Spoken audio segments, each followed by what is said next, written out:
Hey, Assalamu alaikum wa rahmatullahi wa barakatuh. It's been a while that I've done a video input. Today, I want to talk about parenting and from the perspective of being a parent, and then also parenting from the perspective of being a school teacher.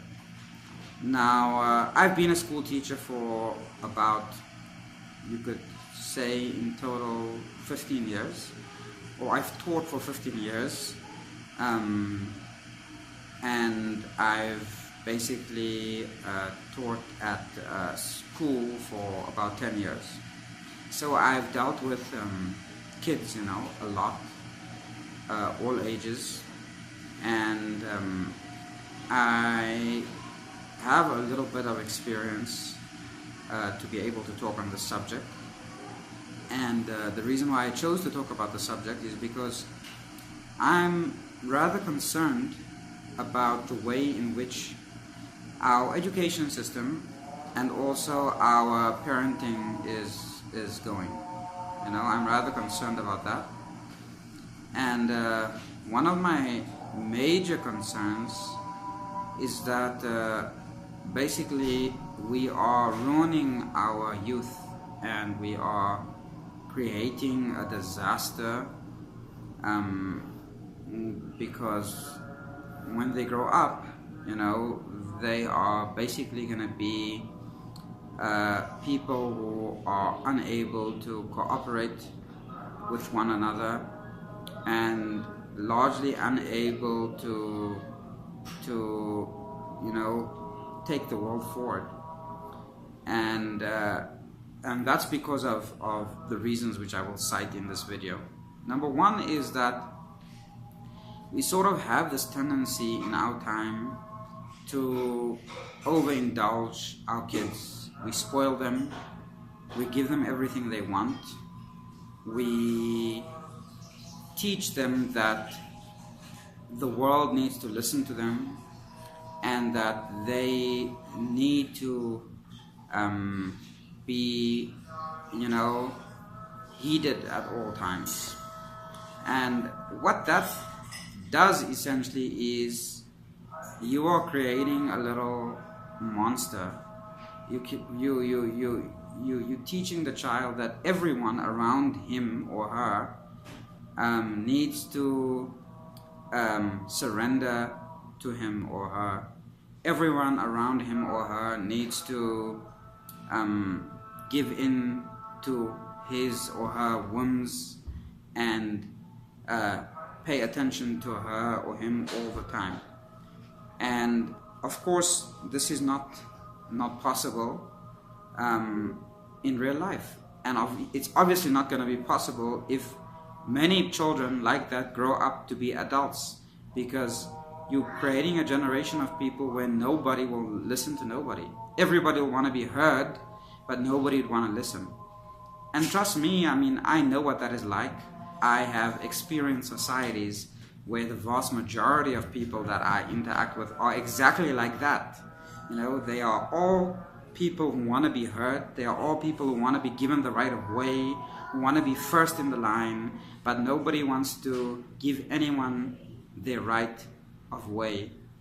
And so it just becomes a jungle, basically. It's just like the survival of the fittest. It's about cutting everyone down to get where you want to be, and so on. And really, who wants to live in a world like that? And so in certain societies that I've seen, it's already like that. And do we really want to have the next generation live in an accelerated jungle, where everyone is only concerned about getting ahead and being heard and being for themselves? And so the way we create children like this is basically we overindulge them, we spoil them, we always give them their way, we never say no, and not only that, we demand of others to do the same. And if others don't, we sue them, we put them in jail, we tell our children that those other people are wrong to ignore you. They are wrong to not give in to you. They are wrong to not do whatever you want. They are wrong. So you grow up, your child grows up always being right. Your child grows up never needing to listen to anybody. Your child grows up with the idea that it is his or her right to walk over everyone. And not only your child, but everyone else's child. And so you're creating a world where everyone wants to be dominant. And obviously that is a world of chaos, because that's not how civilization works, and that's not how order and social order works. And so there's a number of factors involved here besides the parenting. When it comes to the teaching, the situation with teachers, it's that teachers are having to deal with these kinds of entitled children. And then while parents may have 1 or 2 kids at home who are like that and struggle to manage those 1 or 2 children, right? They expect a teacher at school who has 30 kids in a class to give their child 100% of his attention. Okay? That's what's demanded of me as a teacher often. Okay? Parents want me to give, their children 100% of my attention as individuals. I need to give 100% of my attention to 30 kids at the same time as one person.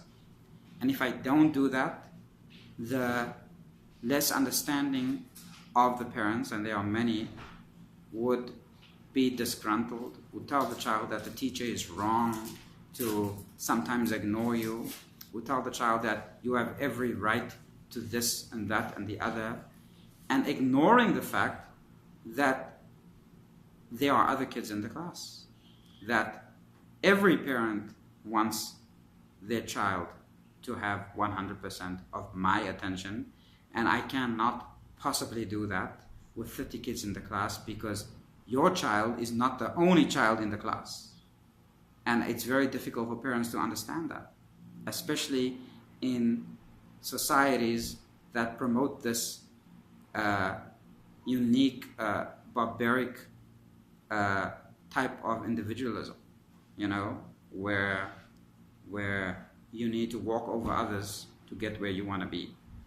So there's that sort of thing from the teaching perspective, and it really does create a situation where one has to worry about the future of our children when everyone is like that.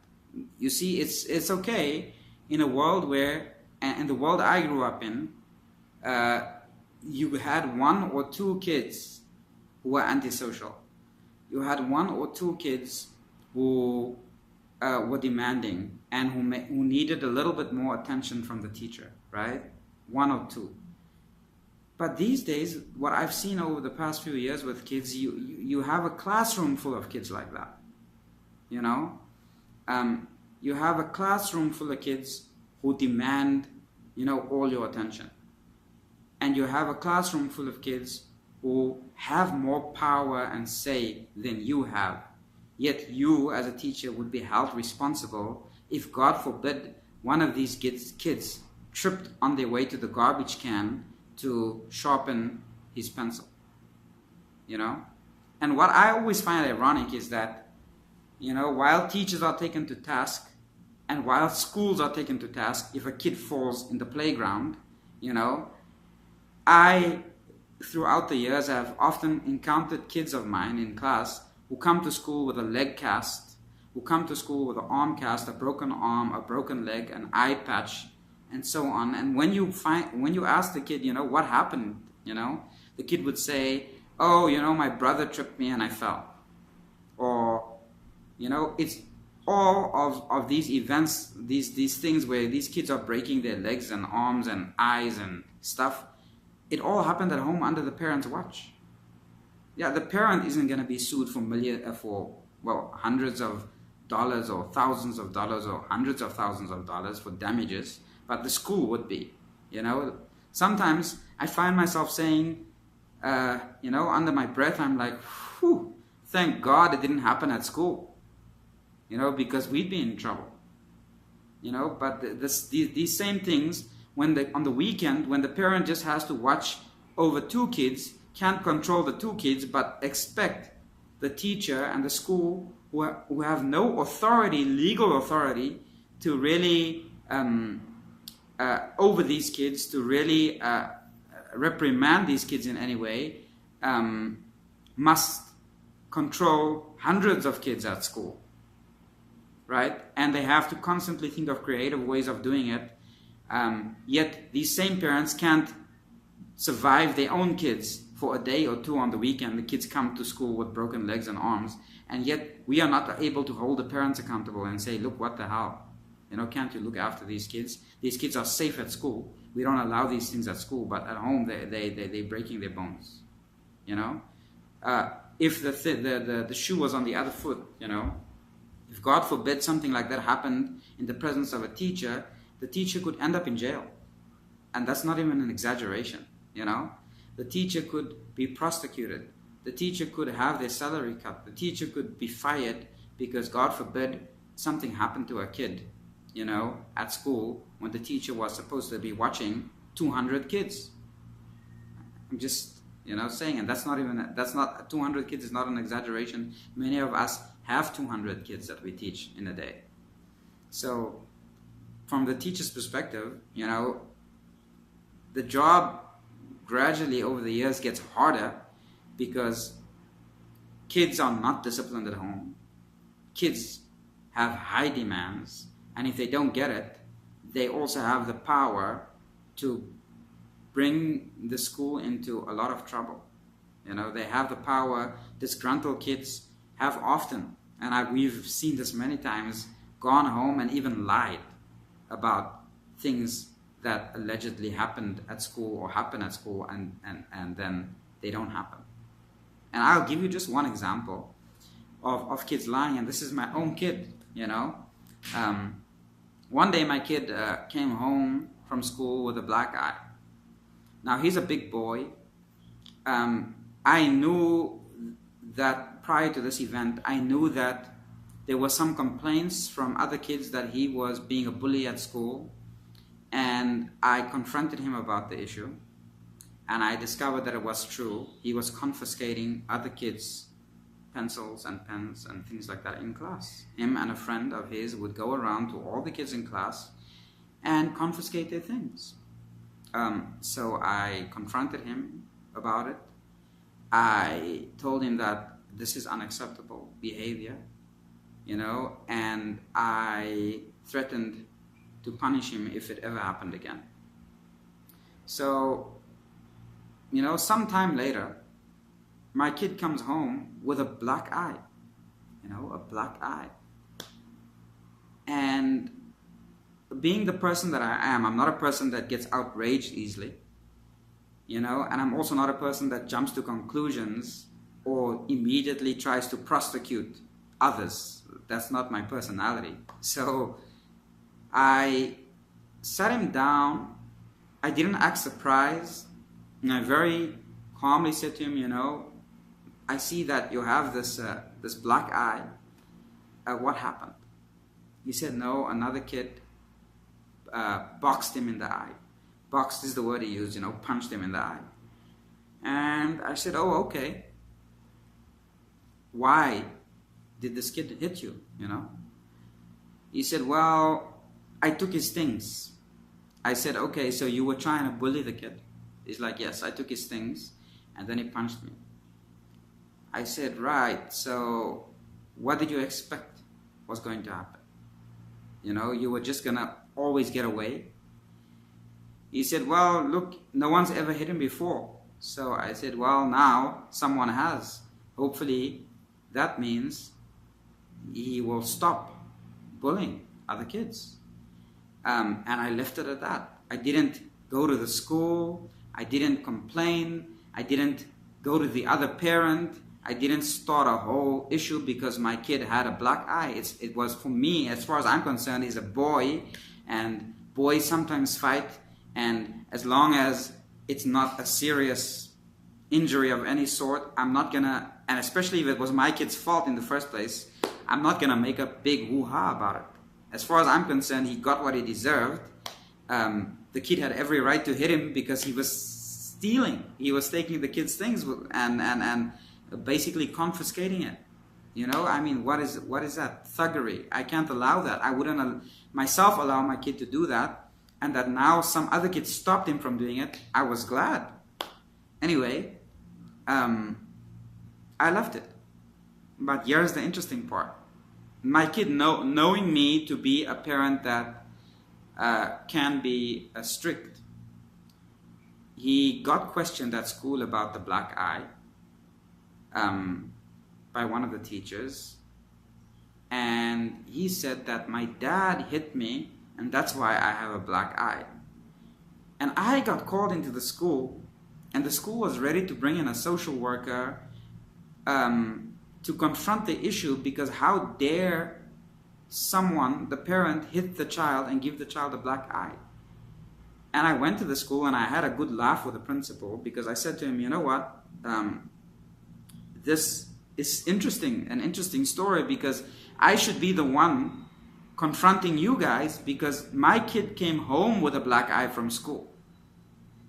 And my wife could, and my other kids could all testify to that the kid came home.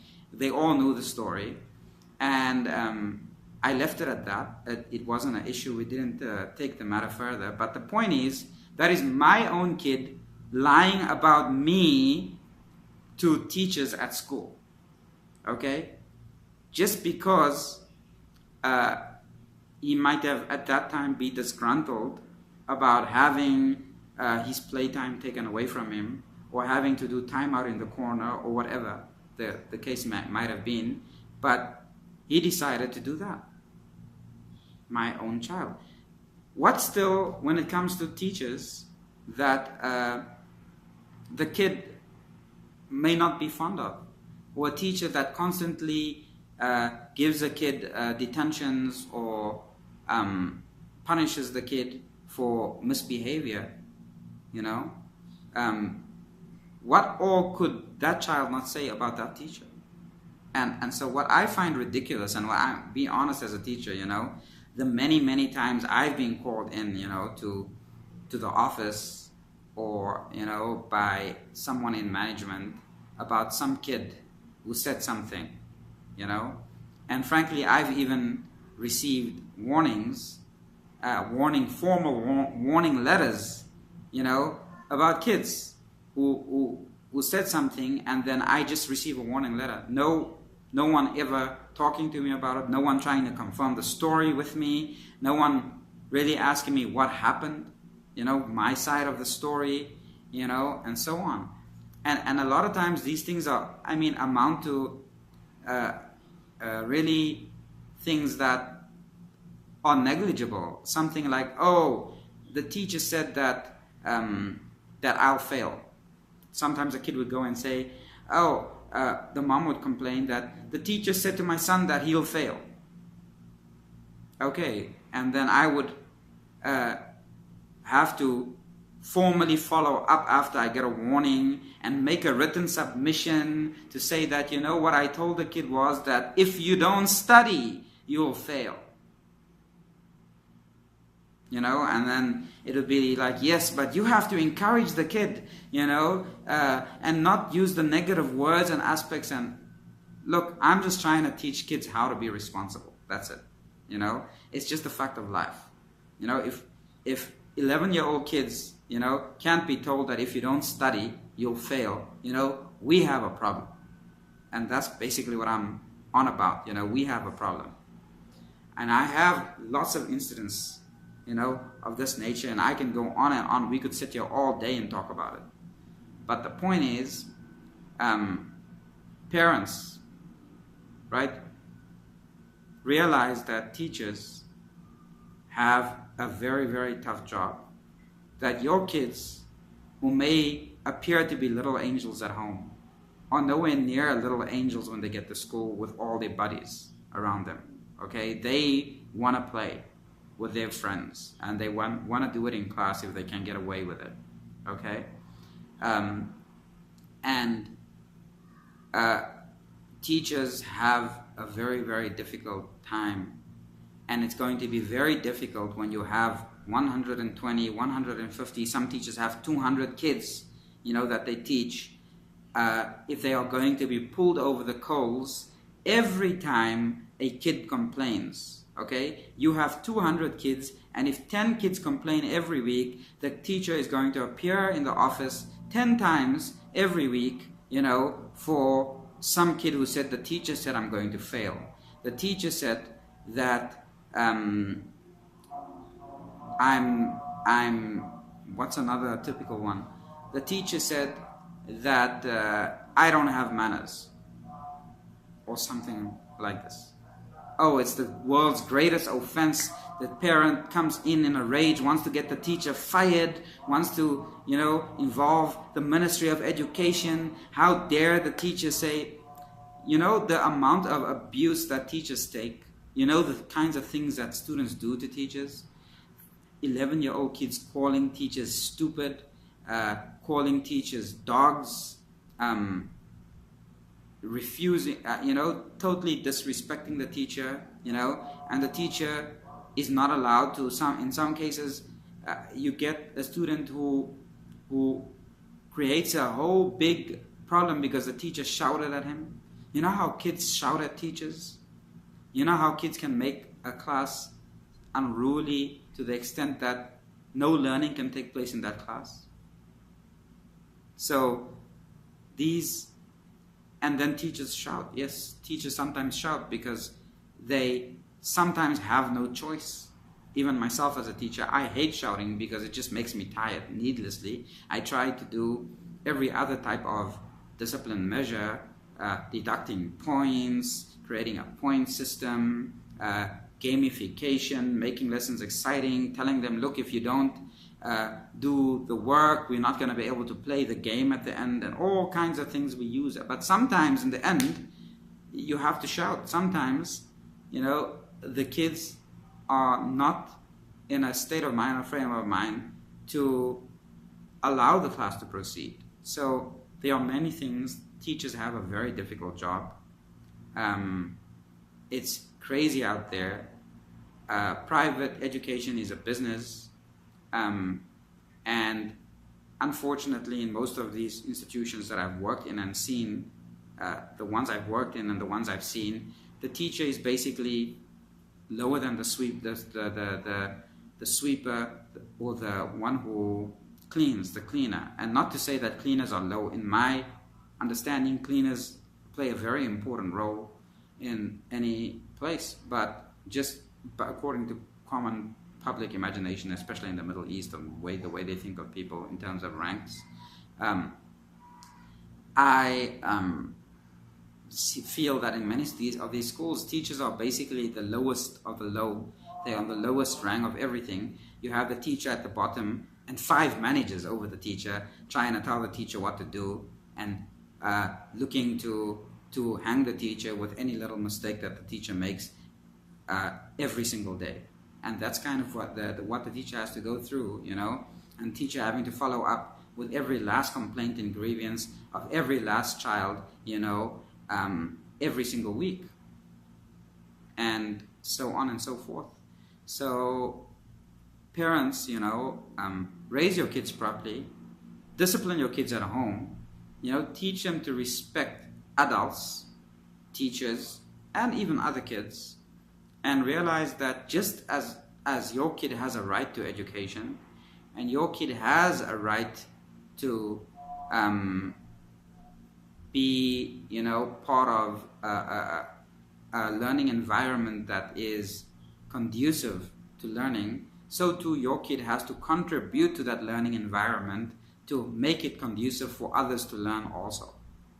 And that's a fact. I mean, if your kid is disrespectful, disruptive, making life difficult for the teacher, he is taking away the rights of other kids who do want to learn, who are interested, and whose parents are also paying just as much as you are to send their kids to that particular school, whichever school it is.